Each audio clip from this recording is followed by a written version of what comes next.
रामकृष्ण हरी. स्वागत आहे तुमचं शीतल मराठी काना या चॅनलमध्ये. वर्षातली पहिली संकष्टी चतुर्थी कधी आणि कसे कराल हे जाणून घेऊया.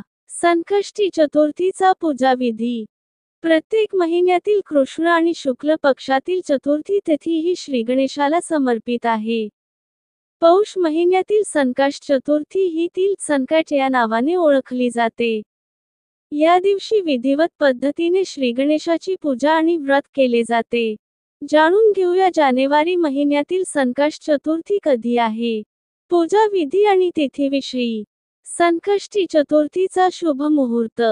पौष महिन्यातील कृष्ण पक्षातील संकष्टी चतुर्थी 17 जानेवारीला असणार आहे. पहाटे 4:06 तिथी सुरू होईल तर 18 जानेवारीला सकाळी 8:30 संपेल.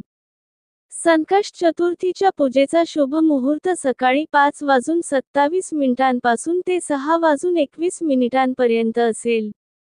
तर सकाळी 8:34 पासून ते 9:53 पर्यंत शुभ मुहूर्त राहील. चंद्राला अर्घ्य देण्याची वेळ रात्री 9:09 असेल. संकष्टी चतुर्थीची पूजा विधी कशी करायची ते बघूया. संकष्ट चतुर्थीच्या दिवशी गणपतीची तसेच चंद्रदेवाची पूजा करण्याची परंपरा आहे. या दिवशी भागगण व्रताचा संकल्प करतात. संकष्टी चतुर्थीच्या दिवशी ब्रह्म मुहूर्तावर उठून स्नान करून देवघर स्वच्छ करावे. त्यानंतर सूर्यदेवाला अर्घ्य अर्पण करा.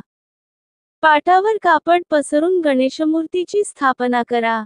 यानंतर त्यांना फुले, सुगंध आणि दिवा अर्पण करा. आरती करा. मंत्र आणि गणेश चालीसा पठण करायला हवे. गणपतीला मोदक किंवा तिळाचे लाडू अर्पण करा. संध्याकाळी चंद्राला अर्घ्य अर्पण करून उपवास सोडावा. या दिवशी दान करणे शुभ मानले जाते. संकष्ट चतुर्थीची ही माहिती तुम्हाला कशी वाटली हे नक्कीच कमेंट मध्ये सांगा. आणि व्हिडिओ आवडल्यास व्हिडिओला लाईक आणि चॅनेलला सबस्क्राईब करायला विसरू नका. व्हिडिओ पूर्ण बघितल्याबद्दल मनापासून धन्यवाद.